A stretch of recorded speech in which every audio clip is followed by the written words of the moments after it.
Assalamualaikum warahmatullahi wabarakatuh. Kali ini saya datang lagi sahabat untuk menyampaikan beberapa hal terkait dengan bagaimana sih cara membangun atau mempertahankan keharmonisan dalam rumah tangga. Materi ini sebenarnya berangkat dari perbincangan ringan kami beberapa waktu yang lalu dengan beberapa teman di kampus, membicarakan seputar tentang cara bagaimana mempertahankan kehidupan harmonis dalam kehidupan rumah tangga. Sahabat, ada beberapa hal sebenarnya yang perlu kita lakukan sebagai sebuah bentuk bangunan kecil dalam rumah tangga. Ada yang namanya kepala keluarga dan ada yang namanya ibu rumah tangga. Hal-hal yang perlu kita jaga, hal-hal yang perlu kita pupuk dan kita pertahankan agar supaya bangunan kecil yang namanya rumah tangga itu betul-betul merasakan yang namanya hidup harmonis. Karena tentunya hidup harmonis dalam keluarga itu akan menumbuhkan kebahagiaan, ketentraman dan kedamaian, bahkan mungkin ujung-ujungnya juga kesejahteraan dalam keluarga. Sahabat, mungkin di awal ini perlu saya sampaikan secara garis besar sebelum saya mungkin akan menjelaskan secara lebih jelentreh mengenai hal-hal apa yang perlu kita lakukan dalam kehidupan berumah tangga supaya kehidupan kita betul-betul menjadi harmonis. Tentunya yang pertama adalah perlu menguatkan komitmen kita sebagai bangunan rumah tangga untuk betul-betul ingin hidup harmonis dalam rumah tangga itu. Yang kedua tentunya adalah saling mempercayai antara suami dan istri.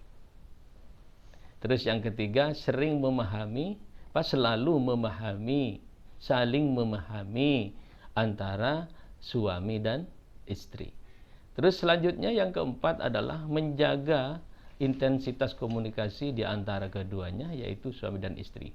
Dan yang keenam adalah berusaha untuk selalu mencari waktu untuk selalu duduk bersama, berbagi cerita tentunya.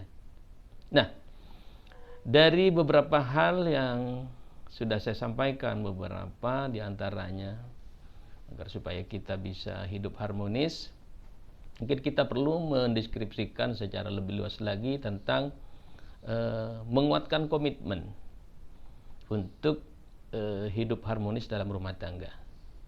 Sahabat, apapun yang harus kita lakukan, apapun yang akan kita jalani, memang harus diawali oleh suatu komitmen yang kuat dari kita sendiri, agar supaya apa yang kita inginkan untuk mendapatkan apa yang telah kita cita-citakan itu betul-betul menjadi kenyataan.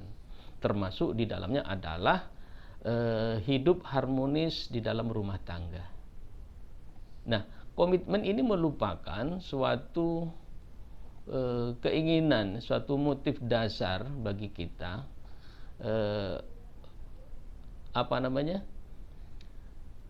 untuk membangun kehidupan rumah tangga yang harmonis. Komitmen untuk hidup berumah tangga, komitmen untuk hidup harmonis, itu menjadi dasar bagi sebuah bangunan keluarga untuk betul-betul hidup harmonis. Misalnya antara suami dan istri, di situ ketika keduanya sudah melakukan suatu akad nikah umpamanya, maka keduanya harus betul-betul membangun komitmen, membangun kebersamaan untuk betul-betul ingin menjalani kehidupan keluarganya secara harmonis. Sebab dengan komitmen ini maka akan melahirkan suatu langkah, akan menggiring pada suatu kondisi di mana antara suami dan istri akan melakukan beberapa hal yang pada gilirannya bisa membangun dan mempertahankan kehidupan harmonis dalam kehidupan berumah tangga. Nah, kalau sudah memiliki komitmen di antara keduanya untuk hidup harmonis, tentunya harus melakukan hal-hal lain yang dapat mendukung terhadap upaya membangun kehidupan yang harmonis dalam kehidupan rumah tangga. Selanjutnya adalah berusaha untuk saling mempercayai antara suami dan istri. Nah, ini sangat penting sahabat-sahabat sekalian. Seorang suami sebagai kepala rumah tangga harus betul-betul mempercayai terhadap istrinya sebagai ibu rumah tangga yang telah dipercaya oleh seorang istri. Mempercayai seutuhnya terhadap istri bahwa istri betul-betul hanya mencintai dirinya, tidak mencintai orang lain. Atau mungkin kalau mau dikembangkan, selain mencintai dirinya, juga mencintai anak dan seluruh keluarganya yang ada. Terus yang kedua, sebaliknya yang istri juga berusaha seutuhnya untuk betul-betul mempercayai seorang suami. Sekalipun umpama suami sering bekerja di luar rumah, maka di situ berangkat dari suatu komitmen untuk mendapatkan kehidupan yang harmonis dalam rumah tangga, maka istri betul-betul berusaha untuk menjaga seoptimal mungkin kepercayaannya terhadap suaminya, bahwa suaminya bekerja di luar hanyalah betul-betul untuk kepentingan keluarga yang telah mereka bangun. Jadi positive thinking dalam keluarga tetap harus sama-sama dijalankan. Terus yang ketiga, antara suami dan istri saling memahami satu sama lain. Ini lebih pada aspek emosionalnya sebenarnya.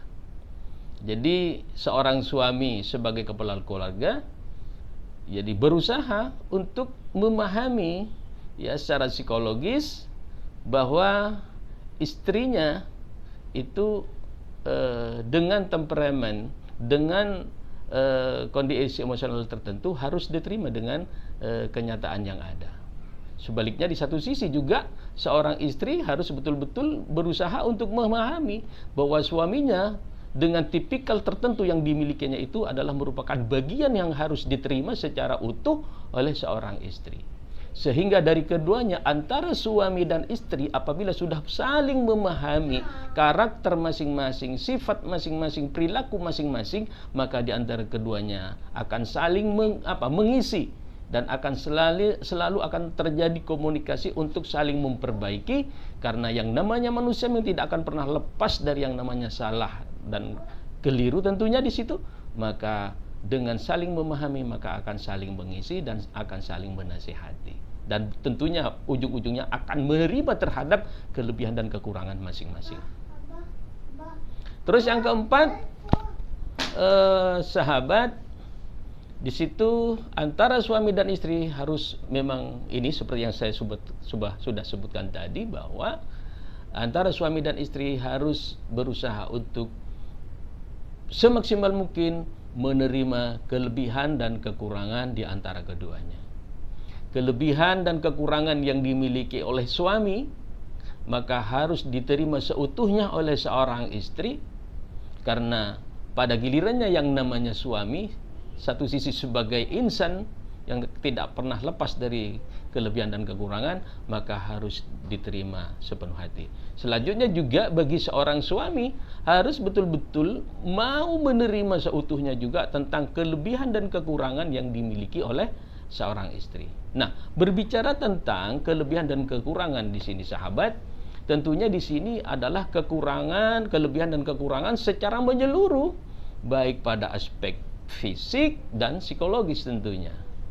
Pada aspek fisik tentunya di sini antara suami istri sebelum melakukan ikatan pernikahan tentunya sudah saling memahami, saling mengetahui bahwa di antara keduanya adalah kelebihan dan kekurangannya sudah dipahami. Sehingga ketika keduanya memiliki komitmen untuk membangun kehidupan rumah tangga, maka kelebihan dan kekurangan secara fisik yang dimiliki oleh keduanya sudah diterima dari sejak awal. Selanjutnya mungkin secara berproses ya, baru akan dipahami oleh keduanya, maka berangkat dari komitmen untuk membangun keharmonisan dalam rumah tangga tersebut, maka kelebihan dan kekurangan secara psikologis pun harus diterima dengan seutuhnya juga. Umpama sekarang seorang suami menginginkan istrinya adalah seorang yang diinginkan adalah yang lemah lembut, memiliki tutur kata yang sedikit lemah lembut juga, perilaku yang mencerminkan seorang perempuan yang juga gemulai. Kok ternyata dalam prosesnya, dalam kesehariannya diketahui bahwa sedikit jauh dari apa yang diharapkan. Umpamanya kok intonasi pembicara setiap kali berbicara istri di situ kok selalu agak sedikit jauh dari kelemah lembutan umpamanya. Maka di sini tugas dari seorang suami juga, di samping selalu berusaha dengan lemah lembut juga memberikan nasihat terhadap istri, tapi satu sisi juga harus dipahami bahwa seperti itulah tipikalnya istrinya yang sesungguhnya. Sehingga ketika memahami tentang ini, maka suami di samping juga memiliki tugas untuk menasihati bagaimana kehidupan istri yang pada gilirannya akan hidup dalam kehidupan bermasyarakat, tapi satu sisi juga suami berusaha untuk memahami bahwa tipikal yang dimiliki istrinya itu adalah bagian dari suatu keadaan yang harus diterima. Satu sisi juga bagi seorang istri ya juga harus menerima kondisi suami apabila dijumpai kondisi yang umpamanya yang juga serupa, artinya sedikit berbeda dari yang diharapkan. Ya.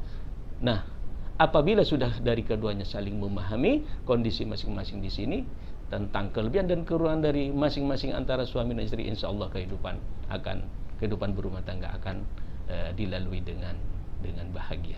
Selanjutnya, sahabat, untuk menjaga, untuk membangun atau mempertahankan kehidupan harmonis dalam suatu keluarga, tentunya ini yang paling penting. Karena apa? Di dalam kehidupan rumah tangga itu tidak seluruhnya kepala keluarga itu dalam kesehariannya selalu ada di rumah. Tetapi mungkin ada sebagian kepala keluarga yang kehidupannya banyak dihabiskan di luar rumah karena tuntutan dari sebuah pekerjaan umpamanya. Maka dalam hal ini meningkatkan intensitas komunikasi dalam suatu rumah tangga itu sangat penting. Mungkin bagi sebagian keluarga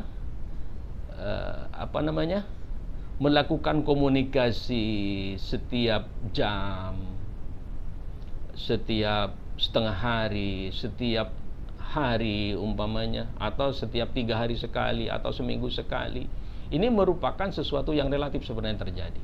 Artinya bahwa dalam kehidupan berumah tangga ada suatu keluarga yang dengan berkomunikasi dengan antara suami dan istri, yang mana suami jauh di luar sana melaksanakan tugas, dengan berkomunikasi 1 minggu 1 kali itu mungkin sudah dianggap cukup.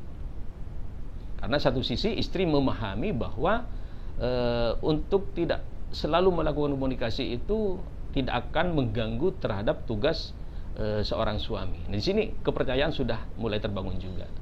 Sebaliknya juga mungkin dengan kesibukannya yang sangat tinggi suami, sehingga memang betul-betul hanya memiliki waktu 1 minggu sekali untuk melakukan komunikasi. Tetapi ketika ini dipahami dan disepakati bersama di antara kedua belah pihak, maka tidak akan pernah terjadi masalah. Selanjutnya mungkin ada yang frekuensi komunikasi dilakukan 3 hari sekali, atau mungkin dikuatkan lagi menjadi sehari semalam, umpamanya dilakukan setiap menjelang istirahat jam 10 malam umpamanya dilakukan komunikasi, dan itu dilakukan dalam setiap hari. Mungkin ada di dalam keluarga yang dilakukan seperti itu. Mungkin bahkan ada yang hampir dilakukan dalam setiap gerak dan langkahnya. Artinya sedikit-sedikit beberapa jam kemudian komunikasi dilakukan, baik telepon berdering pada suami karena dilakukan dilakukan telepon oleh seorang istri, atau kebaliknya seorang suami memberikan informasi dengan cara menelpon seorang istri yang ada di rumah.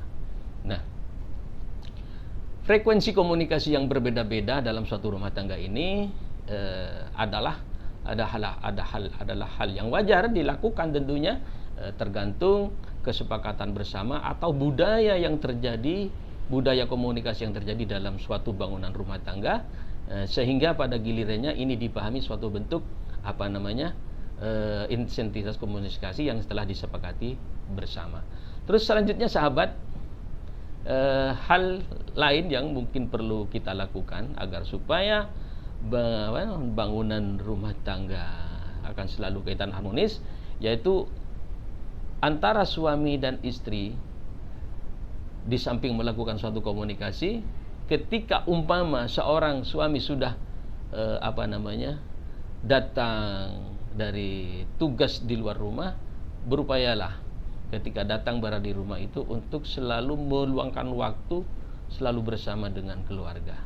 Entah menghabiskan waktu ini dilakukan di rumah saja, atau sekarang mengajak istri untuk keluar bersama-sama mengisi liburan yang hanya beberapa hari untuk berbagi cerita, sehingga kedekatan antara suami dan istri di situ betul-betul terjaga, sehingga bangunan secara umum, secara utuh tentang keharmonisan rumah tangga betul-betul akan dicapai oleh keluarga tersebut. Mungkin itu ya sahabat yang bisa disampaikan mengenai bagaimana sih caranya mempertahankan kehidupan keharmonisan dalam rumah tangga. Dan tentunya berangkat dari ulasan ini, saya sangat berharap sebenarnya kritik membangun, ya, saran yang konstruktif dari para sahabat sekalian, sehingga kupasan mengenai membangun kehidupan harmonis dalam rumah tangga ini betul-betul menjadi hidup. Itu mungkin yang bisa saya sampaikan. Kurang lebihnya mohon maaf. Wassalamualaikum warahmatullahi wabarakatuh.